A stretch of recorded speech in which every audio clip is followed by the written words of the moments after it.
Can we please put our hands together to welcome Rishi Sunak, former Prime Minister of the United Kingdom, and NDTV CEO and Editor-in-Chief Rahul Kanwal.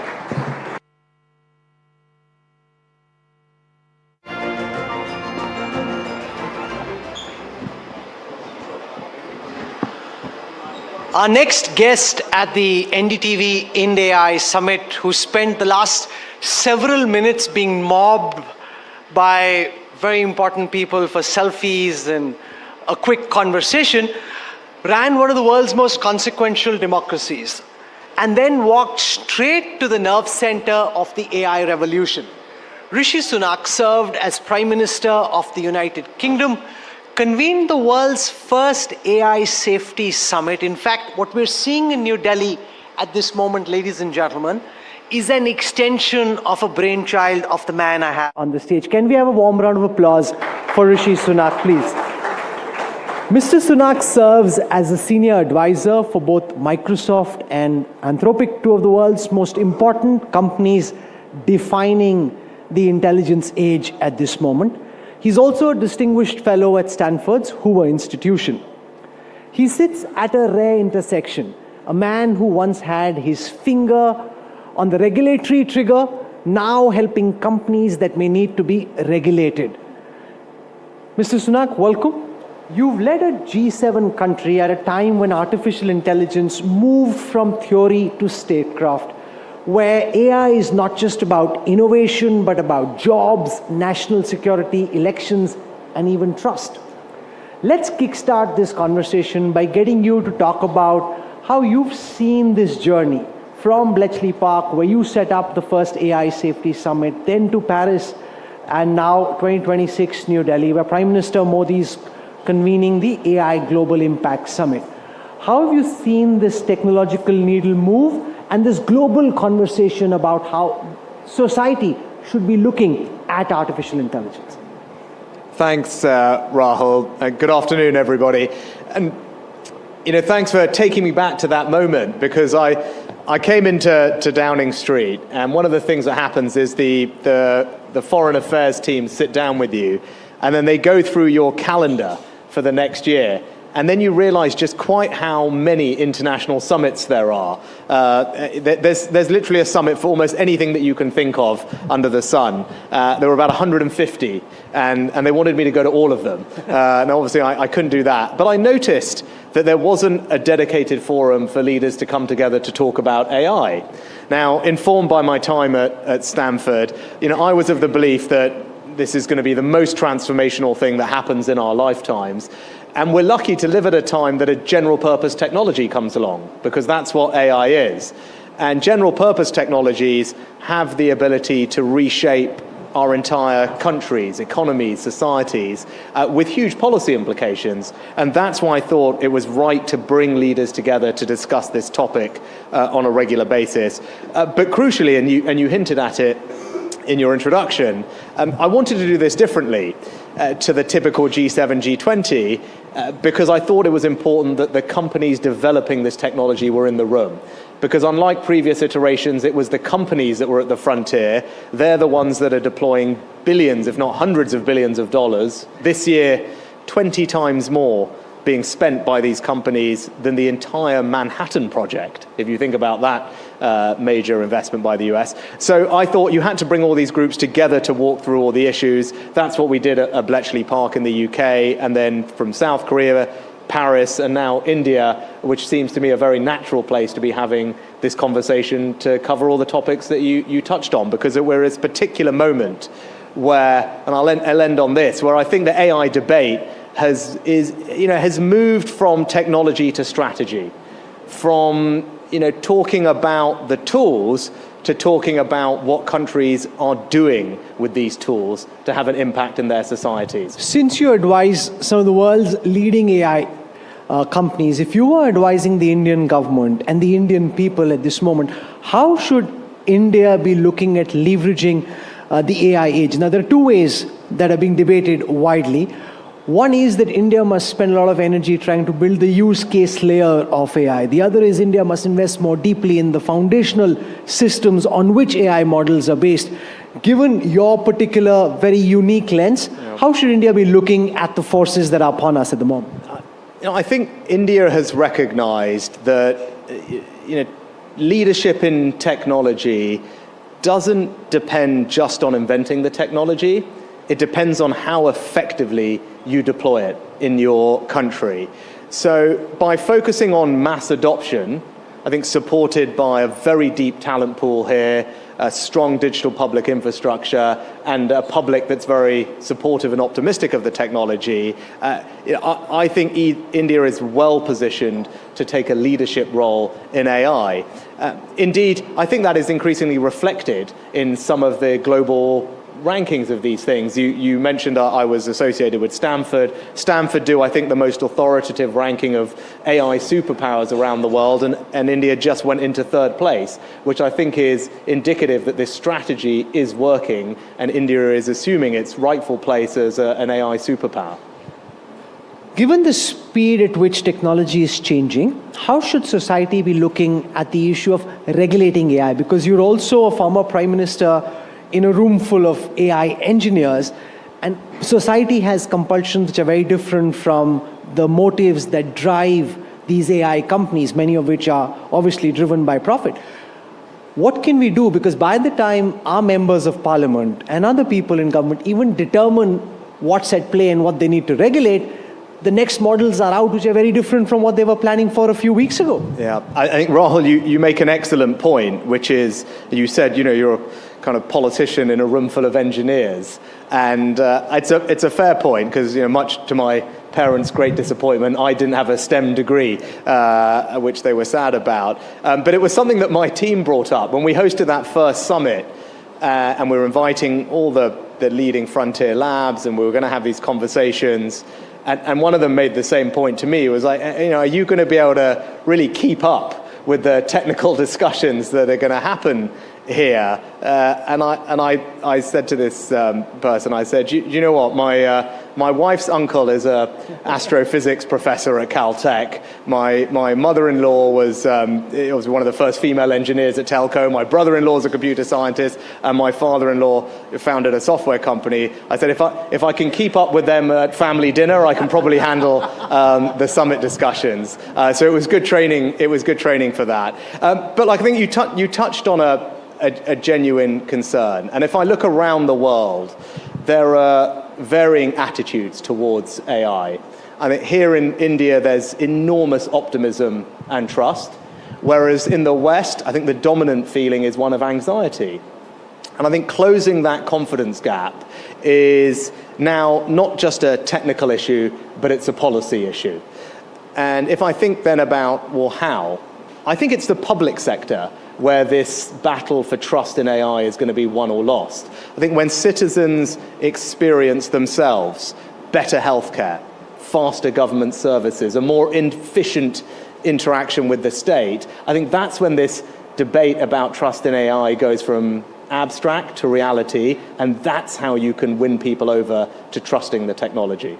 You're saying there's optimism and trust in AI, but over the last several weeks, stocks of several of the SaaS companies have been hammered, including your father-in-law's, the company that he founded, which are being beaten, and questions are being asked about whether by 2030 companies like Infosys, and I don't want you to speak just about one company, but the IT services companies would have any future at all. And we had the OpenAI policy head this morning, and he said that now people who are using AI can do the work that 7x people could do. The converse of that is that you need 1/7 the number of people that you would have required earlier, and that has very serious ramifications for joblessness, displacement in the labor markets. How should countries like India, because that was your sweet spot, your young demographic, a lot of which could now be restless and potentially underemployed or unemployed? Yeah, I don't think this is something that just countries like India are grappling with. I think this is a topic of conversation that is dominating policymakers' thinking and conversations everywhere, in most countries, quite frankly. And look, I think AI is going to change the labor market. Some jobs will be lost. I think many more will be redesigned. And I think history shows us that societies flourish when we manage that transition well. The role of government isn't to stop innovation. It's to make sure that people can take on these new tasks and new roles with confidence and security. Now, I care about this. I have two young girls. And, what I think is, whilst of course there's going to be change, that doesn't mean that the role for humans is disappearing. It's just going to change. Every job that all of us do, I think, can be broken down into lots of different tasks. If you think about all of our lives, all of our jobs, it's a set of tasks in each job. Now, AI will be particularly good at some of them, but not all of them. And I think what we will need to do is not just to develop AI literacy.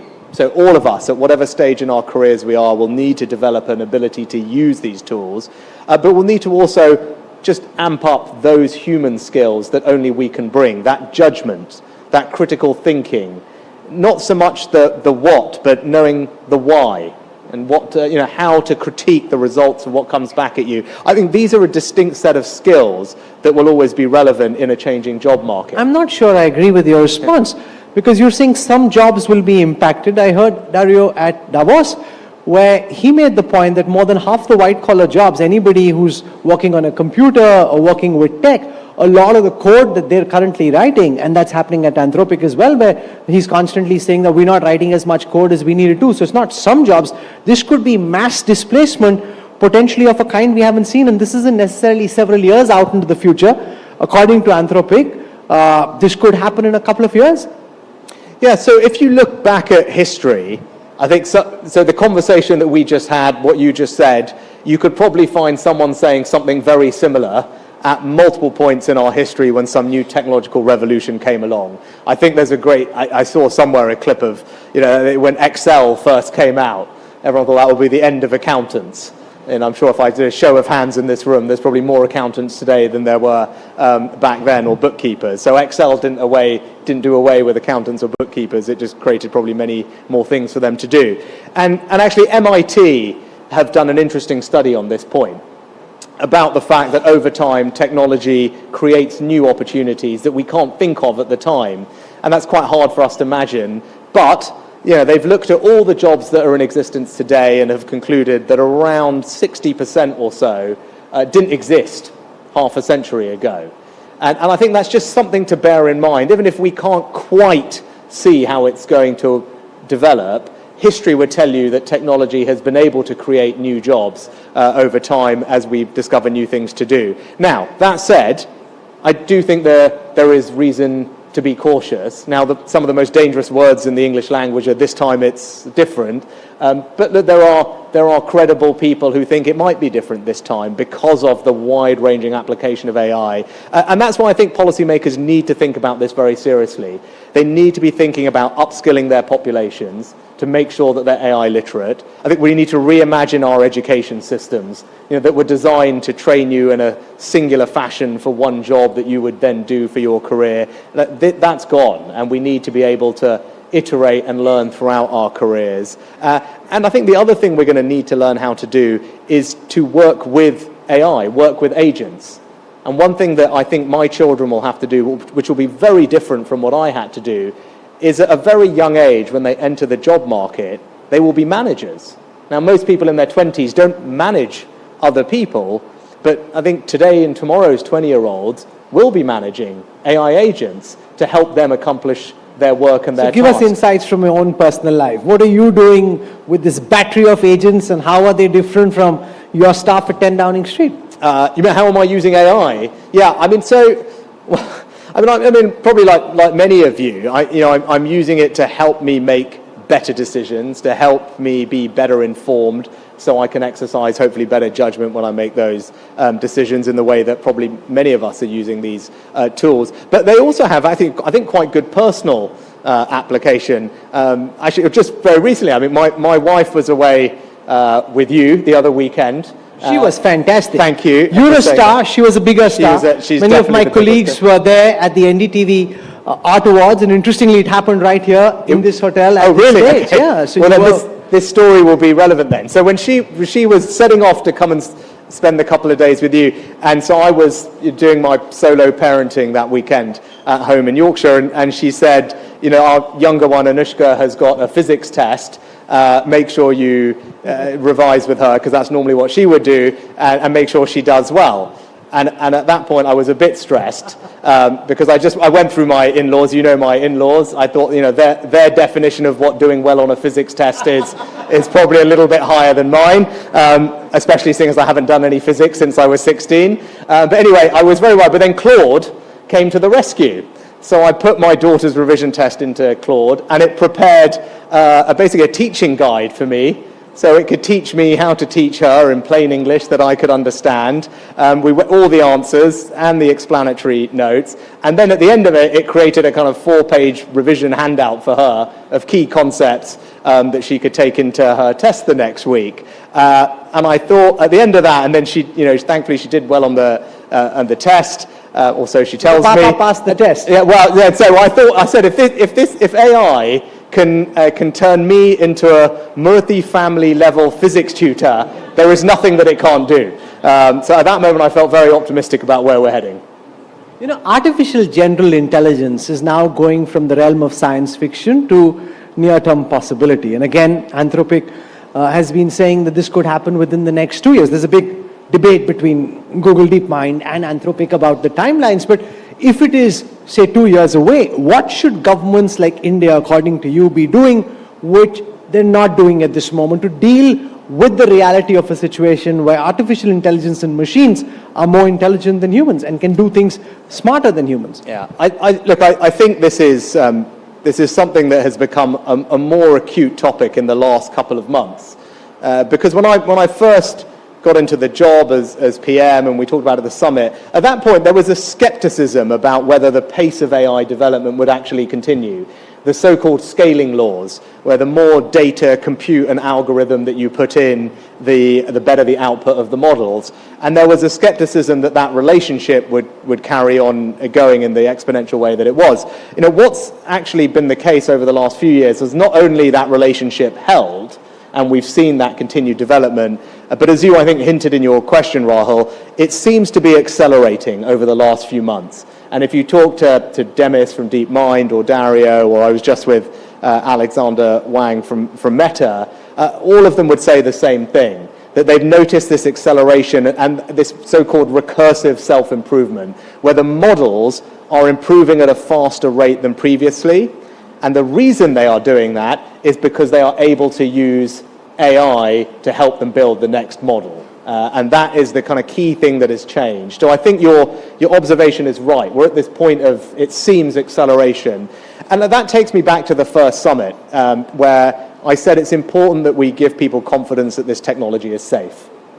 And we in the UK created the AI Security Institute. India has created something similar. And I think these institutions are important, and I think they should work together, because what citizens want to know is that the people in charge have got the technical capability to evaluate this technology and make sure that it is safe to use, that it is not going to run away from us. And it's a government's job to help make that a reality. I got reminded of this, my 2 young girls, when they use these models and the chatbots and they're going back and forth on things, they're very polite, and they always say please and thank you when they go through their conversations. I said to them, you don't need to say please and thank you. It's polite, but it's not a person. And by the way, it takes up a lot of compute power, so better if you don't. But they said, Daddy, if AI takes over the world, we want to have been polite to the AI. I thought it was good insurance policy. But look, I think it speaks to this point about being able to ensure people can trust the technology. And I think as governments develop, what they need to do is develop this capability. And we can't leave it to people to mark their own homework. And that's what the AI unfortunately for your girls, do. Machines don't care about what humans think. And for companies like Anthropic or Google DeepMind, safety is a publicly stated priority. I have 2 concerns. One, several of these safety engineers and those in charge of safety keep leaving and writing all kinds of very emotional notes about why they'd rather do poetry than work on AI safety. And secondly, this is at companies which are interested in safety. What about autocratic nations, China, Russia, where safety isn't prioritized? How concerned are you by bad actors using these emergent technologies for bioterrorism, for creating chaos of a kind which humanity will then struggle to deal with. And that was exactly why our first summit focused on these risks.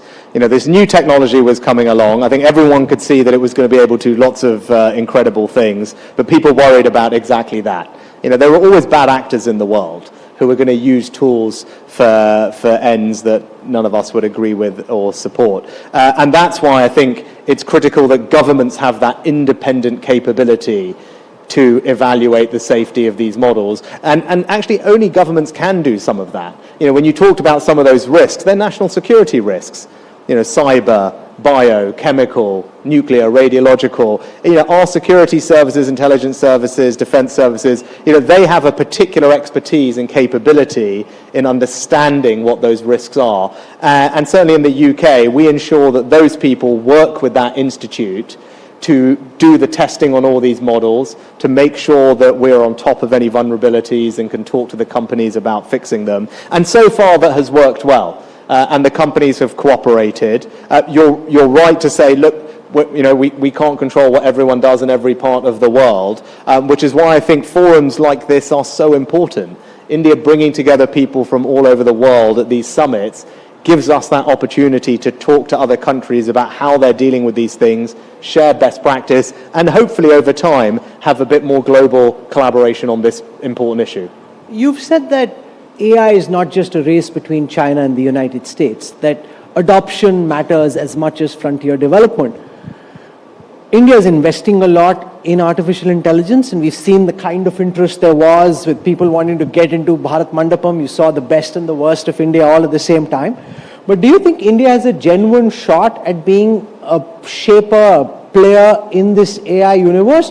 Or is our country more likely to end up using models and technologies developed in the West? I think India is shaping up to take a leadership role in AI. And I talked about the Stanford Index, India already in third place.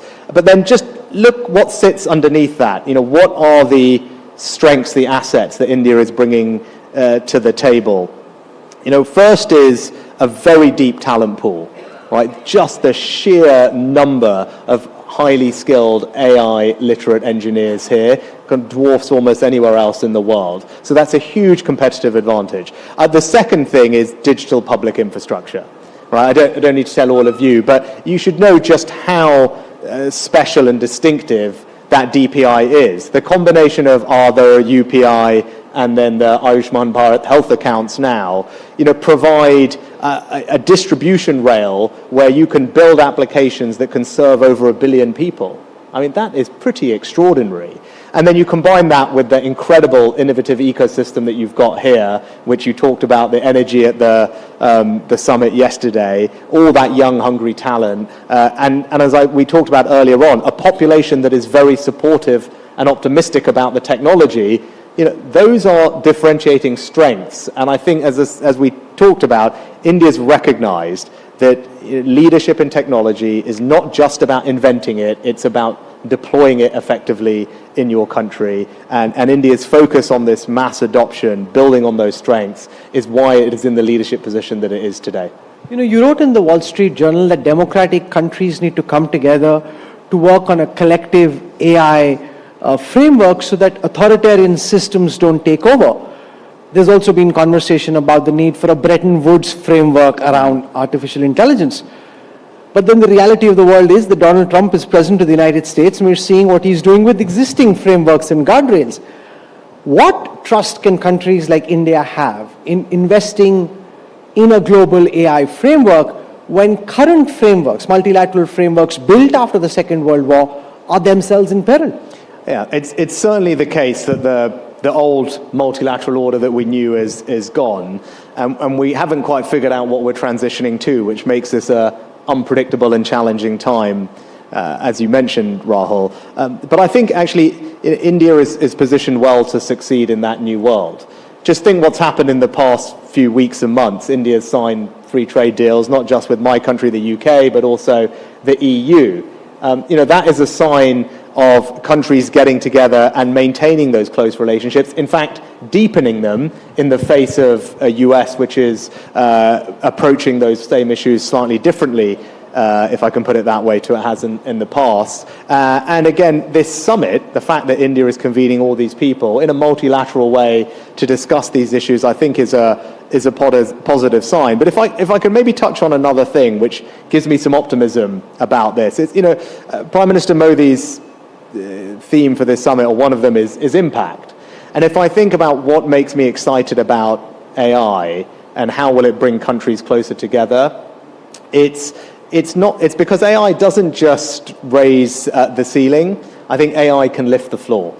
And that has been, I think, a great passion of Prime Minister Modi's when he's been talking about AI.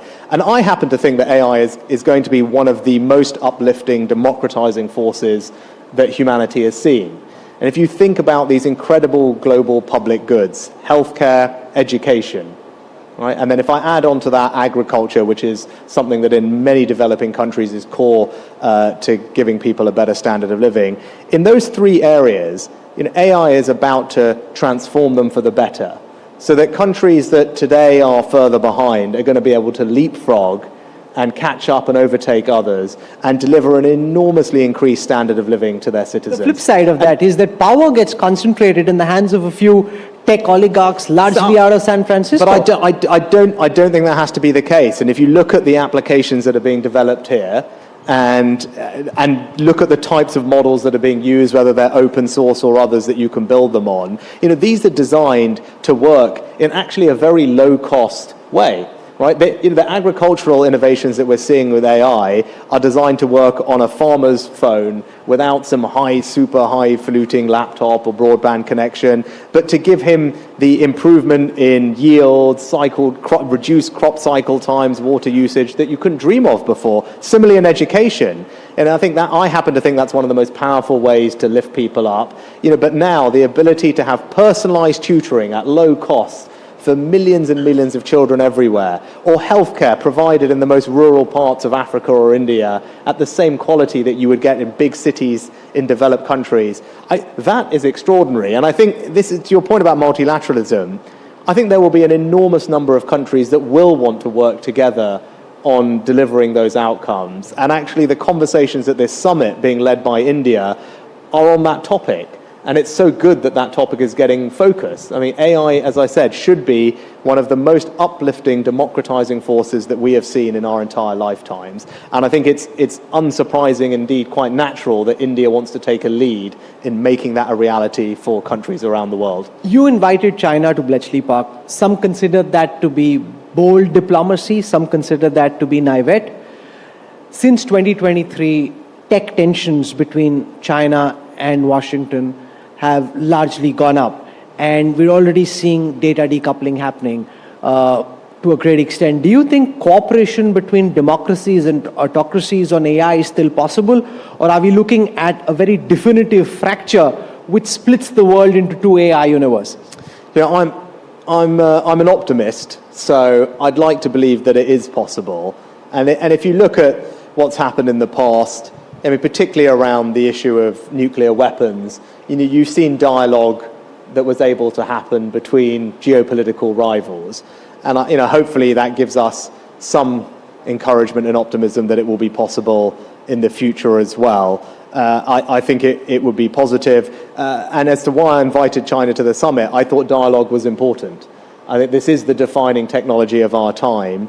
And in an ideal world, you would be having a dialogue with what are clearly important, significant powers in the world. Now, that doesn't mean you're going to agree with everyone on everything. It means there are countries that have different values and different interests to yours, and you have to be eyes wide open about that.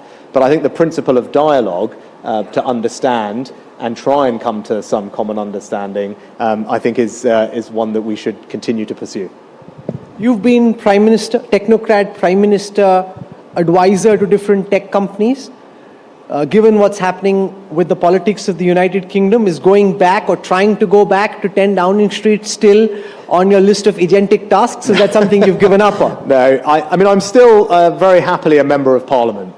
and I represent my fantastic constituency in North Yorkshire, and it gives me an enormous amount of fulfillment to do that and make sure I do a good job representing my constituents and making sure actually that this technology works for them. I have a very rural constituency, so we've been talking about the benefits in farming. Education is something that I'm passionate about. Akshta and I have recently set up an education charity called the Richmond Project, named after my constituency, which helps people get greater confidence with numbers, which is something that I think is an uplifting thing in life, and we're seeing how technology can help with that. And my general view on these things, Rahul, is you get into these jobs, you get into politics because you believe in public service. I certainly did, and you think you can make a difference. Now, just because you're not doing that particular job does not mean that that desire to keep serving, to keep making a difference disappears. And I still have that, and I will always have that, and you just have to find different outlets to make that difference, and that's what I'm trying to do in this new chapter of my life. You said you're happily settled as Member of Parliament in the United Kingdom. Given the number of people, mostly women, who are clamoring to take selfies before the session, I'm quite certain that there are a few constituencies in India where if you try to stand for MPship, you may have a good shot. Many people in the hall have come specifically to listen to you. Rishi Sunak, for joining us, taking out time on a crazy, chaotic day and joining us at the NDTV Ind.AI Summit. Thank you very much. It's been an absolute pleasure. Thank you very much, Rahul. Thank you.